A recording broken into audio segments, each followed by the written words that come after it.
Vamos a avanzar el tema 4, el cristianismo. Dentro del pensamiento occidental, uno de los más fuertes que ha influido al pensamiento político ha sido también el cristianismo. Dentro de las ramas está el catolicismo romano, el protestantismo, principalmente, que han llegado a enraizarse dentro del sistema político, jurídico, también de cada país aquí en América. Antecedentes: Alejandro Magno había conmovido al mundo con sus conquistas y también porque liquidó las ciudades-estado griega. Con esta conquista se ha puesto fin a las ciudades-estado, a esa organización política que bueno, ha sido el modelo por el cual han planteado sus posturas, pensamientos Sócrates, Platón, Aristóteles. Era la máxima concepción del Estado para Platón y Aristóteles, creándose ahora una forma diferente de organización, que es la ciudad-imperio o el pensamiento del Estado-imperio. Sin embargo, Alejandro muere joven y el imperio decayó, pero Roma siguió la política de la expansión y conquista, constituyéndose de este modo el imperio por varios siglos, el imperio romano. De modo que a Grecia le va a suceder en la idea del imperio Roma. Es en el imperio romano donde se magnifican el esclavismo y el empobrecimiento de las capas humildes de la ciudadanía romana, porque la satisfacción de las necesidades, los gobernantes guiados por la justicia, bueno, no se las va a encontrar. Más bien se podrá observar que dentro del imperio solamente unos cuantos tienen el privilegio de poder gozar de derechos, y todos sometidos a las autoridades y principalmente al emperador, ya dentro del primer siglo de nuestra era, de tal suerte que esta situación agudizó el conflicto social, produciéndose grandes sublevaciones de esclavos y campesinos pobres. La forma de conquista que utilizó Roma ha sido la fuerza. Grecia, en cambio, tenía una forma de helenizar a las culturas, volverlas griegos a los demás a través de la cultura. En cambio, acá Roma es el uso de fuerza y el sometimiento, de modo que al ser sometido un pueblo estaba ya constituido como tributario, tenía que pagar un impuesto, pero además, bueno, tenía que este pueblo sustentarse a sí mismo y no podía exigir bastantes derechos a las autoridades, al emperador.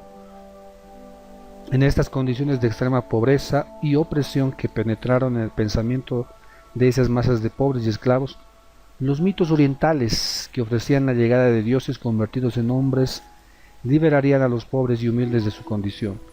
La pobreza entonces se había impregnado bastante en el pueblo. Cuando alguien tiene necesidad, cuando se produce el sufrimiento y la injusticia de muchos, comienza a surgir ese anhelo de libertad, de liberación, que de pronto se escuchan ahí los mitos orientales de llegada de dioses que van a hacer justicia, liberar a los más oprimidos. Bueno, bajo ese deseo y ese anhelo es que vivía el pueblo del imperio romano. Hablamos de los estratos bajos de este imperio, de modo que el cristianismo pudo tener en esa gente el mensaje, la predicación esperada. Simultáneamente a esta situación social de pobreza y desesperación, en Palestina, provincia de Galilea, es donde aparece esta nueva religión. Era un lugar de tránsito entre Occidente y el remoto oriente del Imperio Romano. Vemos una característica, ¿no?, su situación geográfica, que es muy estratégica este lugar, ya que permitía el tránsito del mar Mediterráneo hacia el lejano oriente, que va a ayudar a expandir los principios de la nueva religión. Palestina está situada al este del mar Mediterráneo, observamos dentro de esta imagen, y será el tránsito del mar Mediterráneo hacia el lejano oriente. Por lo tanto, en este lugar tan fértil también para la producción agrícola es donde se ha constituido el cristianismo, sobre las raíces del judaísmo también. Así que el lugar estratégico es el que va a ayudar bastante a que pueda expandirse el cristianismo, el pensamiento cristiano, Pero también debemos tomar en cuenta que, dada la situación social, la población está muy propensa a escuchar, a recibir el mensaje de salvación que ellos anhelan de un imperio que está abandonándolos a su suerte. Por otra parte, debemos explicar que el judaísmo, que se resistió bastante a la conquista primero de los griegos, fue esparcido por todo el Mediterráneo, y cuando los romanos vinieron a suceder a los griegos, entonces, ya el imperio romano trajo una seguridad jurídica, si bien el sometimiento, pero ya hay un establecimiento, un orden que va a imperar dentro del ejército romano distribuido en todo el territorio. Así que la seguridad en el tránsito va a permitir también que el cristianismo pueda desplegarse por todo el territorio del imperio. Esos factores van a ayudar a que el cristianismo pueda enraizarse muy fuertemente en el imperio en los siguientes siglos. El judaísmo, al expandirse por la persecución que han sufrido especialmente por los griegos, han establecido sus sinagogas en muchos lugares. Así que el cristianismo va a llegar a esas sinagogas y en esos lugares podrán encontrar el lugar y las personas que van a recibir el mensaje del cristianismo. Política del Nuevo Testamento. Vamos a observar entonces qué relación hay del cristianismo en esta primera etapa, que es la de Cristo principalmente. Ese es el nombre, ¿verdad? Cristianismo es referente a Cristo, Cristo con sus apóstoles. Así que durante la primera etapa del cristianismo, Cristo y sus discípulos, sus apóstoles, ignoraron completamente la política. No les interesaba lo concreto y temporal.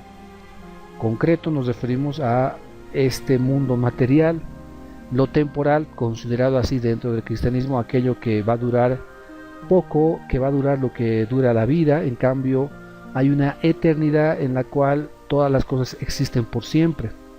Por lo tanto, el cristianismo busca alcanzar aquello que es eterno, no lo concreto y temporal de este mundo. Esa es la característica, y dentro del mensaje del cristianismo en esta primera etapa se va a dirigir de esa manera al pueblo. Busca lo abstracto y eterno.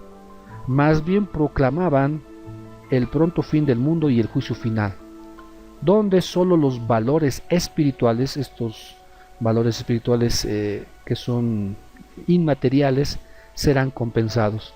Este es el pensamiento resumido del cristianismo en una primera etapa. No hay un anhelo de Cristo y sus apóstoles de deslocar, por ejemplo, a los romanos, o de establecer algún tipo de organización social o institución social en el mundo que pueda tener el control o que pueda tener influencia dentro del imperio, dentro de los países, etc. Eso ha sido una idea posterior. Así que en esta primera etapa se observa de esa manera el mensaje de Cristo, sus apóstoles, llevando a buscar a los cristianos lo abstracto, lo eterno, haciendo a un lado lo concreto, pasajero, temporal de esta vida. Los cristianos plantearon el reino de Dios y a Cristo como su Hijo, siendo esto lo que alarmó a los romanos y a los príncipes hebreos, a los principales líderes de los hebreos, pensando que Cristo era un factor de competencia, y esgrimieron en pretexto para crucificarle este elemento del peligro político que podía tener Cristo. Sin embargo, Cristo nunca trató de arrebatar el liderazgo a los líderes judíos o a los romanos. Era considerado como un rey dentro de los judíos, un supuesto rey dentro de los judíos. Así que Cristo nunca se dirigió en contra del emperador, en contra de las autoridades. Siempre estuvo guiando a sus discípulos a poder seguir una vida diferente, pero su intromisión a la política no se la observa en esta primera etapa. Bueno, al final Jesucristo fue crucificado por falsas acusaciones por los principales líderes de los judíos, y con la autorización de las autoridades romanas fue crucificado. Sin embargo, el cristianismo se expandió y fue llevando adelante la predicación y el mensaje que Cristo y sus apóstoles están llevando a todas partes.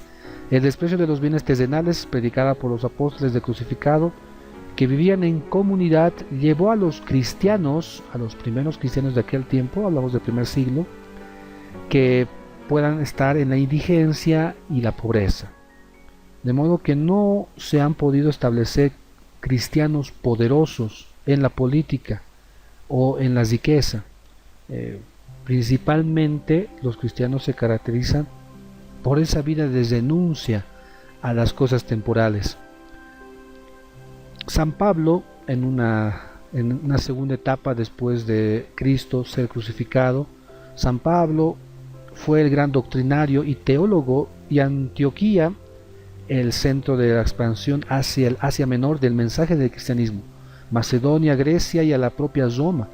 Aprovechó su condición de ciudadano romano para propagar el nuevo credo, y gracias a la facilidad de las comunicaciones del imperio con sus provincias y territorios conquistados, se expandió rápidamente el pensamiento cristiano.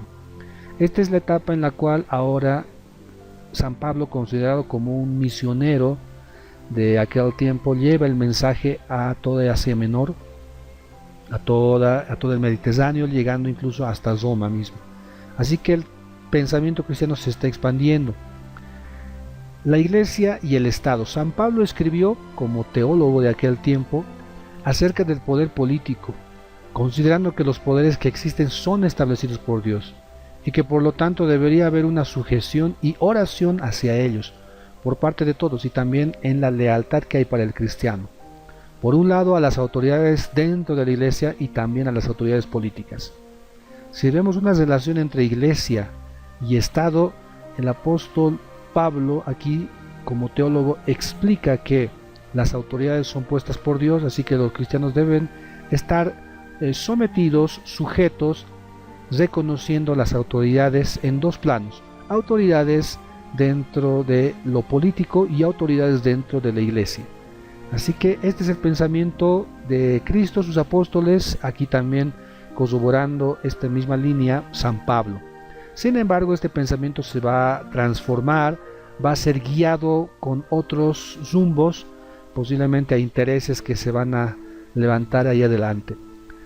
Las características de los cristianos de aquel tiempo entonces son las persecuciones que el Imperio Romano desató contra esta nueva religión. Ahí tenemos, por ejemplo, los cristianos que eran llevados a espectáculos en la cual eran descuartizados. Estas persecuciones contribuyeron entonces a fortalecer el espíritu de sacrificio de los nuevos cristianos. Esta persecución tenía como origen la creencia de que la nueva religión estaba contra el orden establecido del Imperio Romano. Había muchas excusas que se buscaron para poder someter a los cristianos a estos juicios en los cuales morían en público. Así que bueno, se buscaban algunas excusas, como por ejemplo decían que los cristianos se reunían en lugares ocultos y comían carne, algunos decían carne de niños, haciendo la comparación con lo que es una práctica dentro del cristianismo, que es la Eucaristía, el pan y el vino. El que come el pan, come la carne, toma el vino, la sangre. Bueno, esa excusa es la que se usó, por ejemplo, en algunos momentos para decir que los cristianos están comiendo carne, carne de niños, bebiendo sangre, etcétera.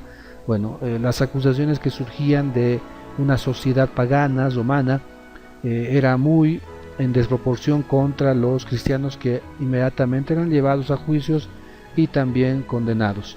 Esta forma de persecución para el cristianismo le ha fortalecido, porque la convicción de los cristianos los ha llevado a mantener sus ideales iniciados por Cristo, sus apóstoles. Sin embargo, va a cambiar todo esto el año 313. Es un año importante porque es el emperador Constantino que reconoce a la religión cristiana como oficial. ¿Cuál es el interés que tiene Constantino para reconocer al cristianismo como religión oficial del imperio? Bueno, para empezar, el cristianismo se está expandiendo pese a las persecuciones que están sufriendo. Sin embargo, los cristianos, con esa convicción que quieren mantenerla y exponer sus vidas en base a sus ideales. Bueno, los emperadores no han podido quitar este crecimiento al cristianismo dentro del imperio. Tenemos dos posibilidades por las cuales Constantino haya reconocido a la religión cristiana como religión oficial del imperio. Una que menciona que Constantino de verdad se convirtió al cristianismo y que ha impulsado el cristianismo por un credo de fe. Sin embargo, la otra postura es más creíble, es más coherente, ya que Constantino hasta los últimos días de su vida no se bautizó, cosa que era muy importante en aquel tiempo para manifestar su fe de manera pública. Así que la siguiente postura considera que no tenía intenciones religiosas Constantino, sino más bien fue un interés político, una estrategia política para que pueda recibir el apoyo de la población cristiana que había crecido demasiado en el imperio. Había crecido tanto la población de cristianos en el imperio romano, cosa que Teodosio I cesó los templos paganos y proclamó al cristianismo como única religión dentro del imperio romano. Lo que estaba separado entonces durante muchos siglos ahora va a ser unida, la religión y la política. La conversión de Constantino a la religión cristiana fue un fenómeno de causas políticas, por lo tanto, como lo fueron también las persecuciones que le precedieron. Estaba ansioso Constantino de restaurar la unidad política del imperio, pues Diocleciano en alguna otra oportunidad intentó destruir el cristianismo dentro del imperio, eliminando a los obispos, pero fracasó porque cuanto más los perseguían, más eran ejecutados los líderes de las iglesias, el cristianismo crecía más todavía. Por lo tanto, la iglesia fue puesta como una institución dentro del Estado y los obispos funcionarios del mismo. La separación que Cristo y sus seguidores habían mantenido terminó y la iglesia se unió con el Estado. Este es el fenómeno que va a cambiar totalmente de dirección al cristianismo, a la iglesia como tal, aunque algunos se oponían a esta situación ya que el emperador sería considerado como máxima autoridad dentro de la iglesia. Seguramente dentro del liderazgo de las iglesias de aquel tiempo en el cristianismo estaba muy cuestionada esta situación de ser reconocidos como parte de religión oficial del imperio, ya que tendrían que reconocer también al emperador como máxima autoridad dentro de la iglesia, y la controversia si el emperador es superior a la iglesia, bueno, eso se va a ir debatiendo en los siguientes años a través de teorías que nos van a ayudar a poder entender la postura tanto de la iglesia, para entender que el papa, que va a ser el obispo máximo de todas las iglesias cristianas, ser la autoridad que deponga incluso gobernadores, reyes, emperadores. La teoría de las dos espadas, por ejemplo, entonces es un intento de teorizar este pensamiento que va a poner a la iglesia por encima de todo poder político. Bajo emperadores como Carlomagno, Otón I, Enrique III y otros, la autoridad imperial gobernó sobre seculares y eclesiásticos. La religión se consideraba como una subdivisión de la política. Los obispos, incluso el de Roma, fueron considerados como funcionarios del Estado. Entonces, en una primera etapa se puede entender que los emperadores tenían el control político y que gobernaban sobre la iglesia. Claro que la iglesia estaba organizada internamente de acuerdo a un liderazgo especial, pero que estaban dentro del reconocimiento que el Estado romano le hacía. Sin embargo, bajo la autoridad de hábiles papas, que usando de los elementos del temor, del miedo y las teorías que sustentan el poder de la iglesia, el poder del papa, papas como por ejemplo Nicolás I, Inocencio III, la autoridad eclesiástica se impuso sobre la autoridad imperial, de modo que la iglesia estaba por encima de toda autoridad política que podía existir. El problema surgía cuando un papa enérgico y un emperador poderoso gobernaban simultáneamente. ninguno de ellos queriendo someterse al otro. Se producían fricciones que a veces amenazaban en soluciones cruentas. A raíz de estas controversias se elaboró toda una doctrina ideológica para fundamentar, sustentar a favor y en contra de la sumisión de un poder sobre otro o la diferencia entre ambos poderes. Lo que debemos rescatar en este momento es que el conocimiento, las teorías van a ser impulsadas principalmente por la Iglesia, por teóricos, teólogos dentro de la Iglesia, porque el conocimiento está a su disposición. En cambio, los teóricos en otros ámbitos no pueden incursionar en sustentar lo contrario a lo que la Iglesia pueda presentar. Una de esas teorías es precisamente la de las dos espadas, según la cual en la organización social había una dualidad que está en constante fricción. Los asuntos espirituales y la salvación del alma, por un lado, estaban bajo la guarda y tutela de la Iglesia, y los asuntos temporales a cargo del gobierno secular. Entre ambos debe existir una cooperación mutua. Sin embargo, esta es la conclusión de la Edad Media.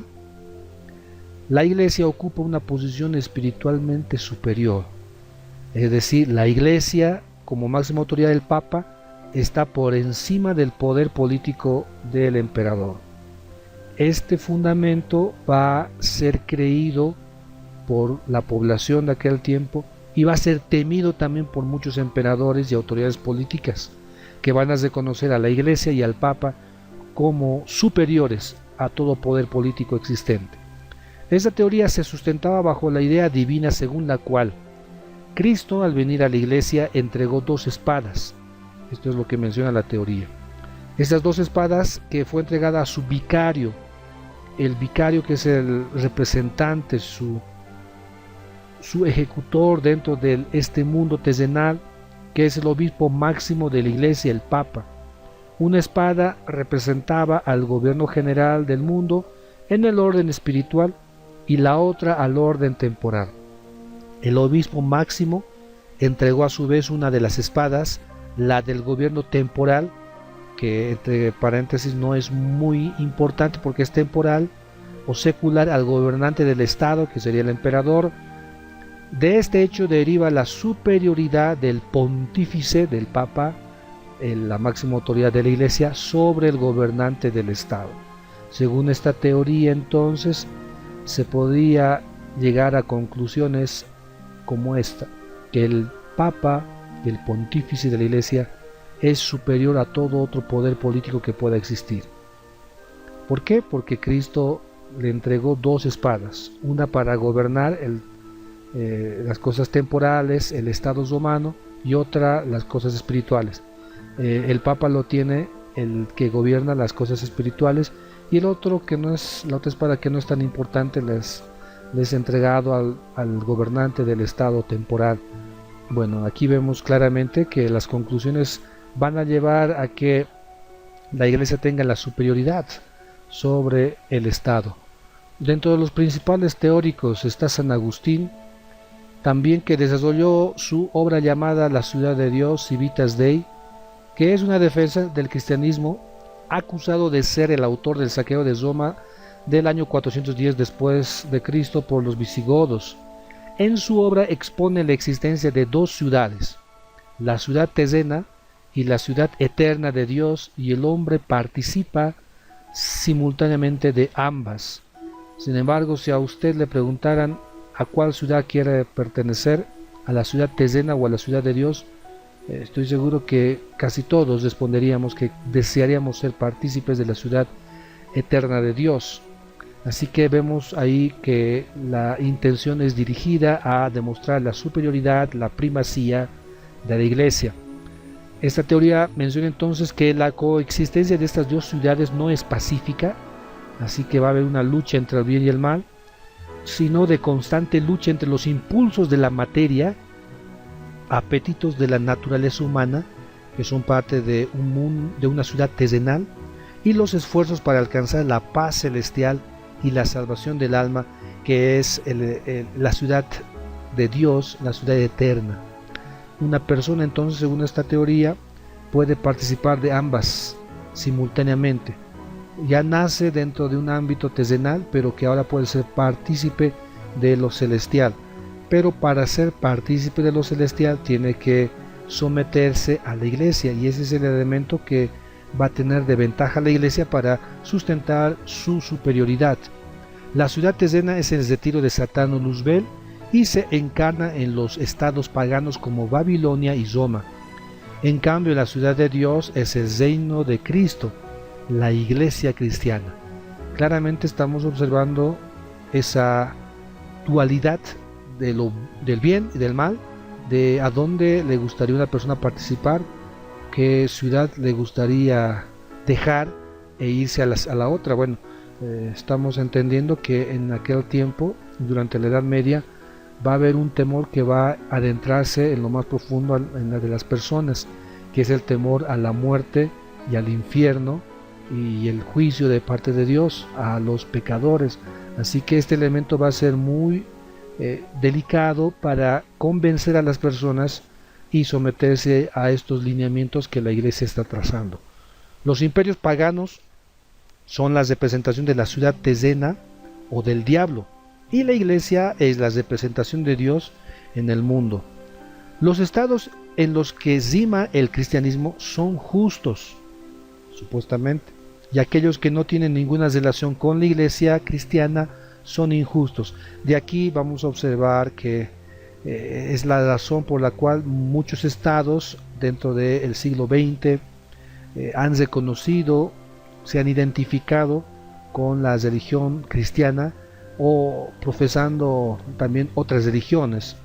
San Agustín diferencia entre Estado e Iglesia, hace una diferencia, claro, el Estado tiene estas funciones, la Iglesia estas funciones, y también está en contra de que puedan mezclarse totalmente, pero el Estado debía estar sometido a la Iglesia. Claramente San Agustín entonces muestra que el Estado terrenal temporal tenía que someterse a la autoridad de la Iglesia, y siendo la autoridad máxima el Papa en la Iglesia, tenía que haber un sometimiento al Papa. Las invasiones de pueblos bárbaros derivaron en la caída del Imperio Romano de Occidente el 476, así que la mitad del imperio va a caer, pero una mitad, la del lado oriental, se va a mantener. Así que desaparecieron en el occidente el poder del Imperio Romano, la del emperador. Pero mientras esto sucedía, en ese mismo terreno, el poder del Papa iba en aumento, pues los reyes bárbaros que ocuparon el lugar de los gobernantes romanos fueron vencidos ideológicamente por la fe cristiana o por obra de monjes y misioneros enviados por el Papa. Así que el Imperio Romano se va a dividir en dos, el occidente y el oriente. En el occidente ya no tiene presencia el Imperio Romano, los pueblos bárbaros se van a organizar a sí mismos, pero el cristianismo va a tener más fuerza dentro de este espacio, el lado occidente. En cambio, en el oriente todavía se mantienen restos del Imperio Romano que va a mantenerse varios siglos todavía. Las relaciones entonces entre el obispo romano, lo que era el Imperio Romano del occidente, y el emperador bizantino del oriente fueron malas por mucho tiempo, pues el emperador era con frecuencia herético, es decir, que va en contra de los dogmas del cristianismo, y no obstante se inmiscuía en los asuntos eclesiásticos que el Papa no podía permitir, y el Papa no solamente tenía autoridad en las cuestiones de la Iglesia, hablamos del occidente, sino que ejercía autoridad temporal política en Roma y otras regiones de Italia. Así que el cristianismo se ha robustecido en el lado occidental por la caída del Imperio Romano de Occidente. Los frecuentes roces entre el Papa y el emperador que estaba en Oriente se agravaron con la coronación que hizo el Papa a Carlomagno como rey de los francos, desatándose el problema y preguntas que ocuparon la mente de los teóricos políticos durante la Edad Media. Las preguntas, las inquietudes, dudas que surgían era si de verdad el Papa tiene esa autoridad delegada por Dios y que esta autoridad podía atribuirle el poder, la potestad de nombrar reyes, de constituir autoridades políticas. La controversia consistía respecto a los dos poderes, la supremacía de la Iglesia o la supremacía del Estado. Claramente entendemos que la Iglesia va a pisar muy fuerte dentro de esta etapa. Sin embargo, hay ya pensadores dentro de la Iglesia que van a advertir esta problemática y la diferencia con las raíces propias del cristianismo, con Cristo precisamente, sus apóstoles que predicaban, que enseñaban una realidad diferente del cristianismo, separada del lujo, separada de las riquezas, renunciando a esta vida terrenal y buscando lo eterno, lo celestial. Sin embargo, la Iglesia ha cambiado totalmente de rumbo, más bien se concentra más en los poderes terrenales, temporales, en las cosas pasajeras, dejando a un lado esa predicación de la primera etapa del cristianismo. San Bernardo de Clairvaux, hablamos del siglo XI, insistía sobre la primacía espiritual sobre la temporal, es decir, la superioridad de la Iglesia sobre el Estado, pero hizo una defensa para que la Iglesia se liberara de los problemas seculares y se dedicara sus esfuerzos en su principal función de salvación del alma humana. Entendemos que hay teóricos entonces dentro de las mismas iglesias que van a encontrar la problemática, que la Iglesia se está llenando de problemas que no le incumbe según sus dogmas. Por lo tanto, aquí este teórico impulsa a que la Iglesia pueda separarse de esos problemas. Tenemos otro pensador que es Juan de Salisbury, afirma la existencia de una ley eterna, inmutable e independiente de la ley humana, ante cuya autoridad todos los gobernantes deben doblegarse. Juan de Salisbury afirma la existencia de una ley eterna que toma parte de un pensamiento griego, pero en el pensamiento griego se le considera a esta ley eterna como derecho natural. En esta etapa, dentro de la Edad Media, se considera que el cristianismo va a unirse en sus pensamientos y dogmas con la filosofía griega, derivando en conclusiones que, bueno, en este caso, que en el pensamiento griego era llamado derecho natural, ahora será considerada esta derecho o ley natural atribuida a Dios, de tal manera que va a haber una unión entre la fe y la razón, lo que se conoce como la etapa de la escolástica, en la cual va a haber muchos pensadores que van a unir estos pensamientos. Juan de Salisbury era partidario del tiranicidio, es decir, asesinato del monarca por razones muy fuertes que lleven a esta determinación. Santo Tomás de Aquino considera peligrosa la teoría del tiranicidio de Salisbury, que no está bien, que por ningún motivo pueda plantearse el matar, asesinar a un rey, a un monarca. Plantea 4 leyes, una ley que es la eterna, que gobierna el universo, la divina, que gobierna las cosas del alma, natural, que rige las cosas de la naturaleza, y la ley humana, o también llamada positiva, que es la que dicta el hombre. Entendemos que dentro de estas leyes, la ley humana o positiva es imperfecta, va a tener dificultades por alcanzar la justicia. Hay una ley natural que se encuentra dentro de lo que nos rodea, la divina eterna, que están fuera de nuestro control y para nada va a poder atribuirse ninguna autoridad el control de estos poderes, de estas leyes, de modo que Santo Tomás de Aquino también va a reconocer la existencia de esta ley eterna, planteamientos del derecho natural, que posteriormente a la reforma del cristianismo va a ponerle fin a todo el dominio ideológico que el cristianismo estuvo manteniendo. Desde el 313 hasta 1517 podemos poner un periodo de dominación ideológica del cristianismo. Hablamos de varios siglos en los cuales se ha enraizado el cristianismo en el pensamiento y ha guiado en lo político, en lo jurídico, en lo social, etcétera, etcétera, la vida de la sociedad. Con esto estamos concluyendo el tema 4.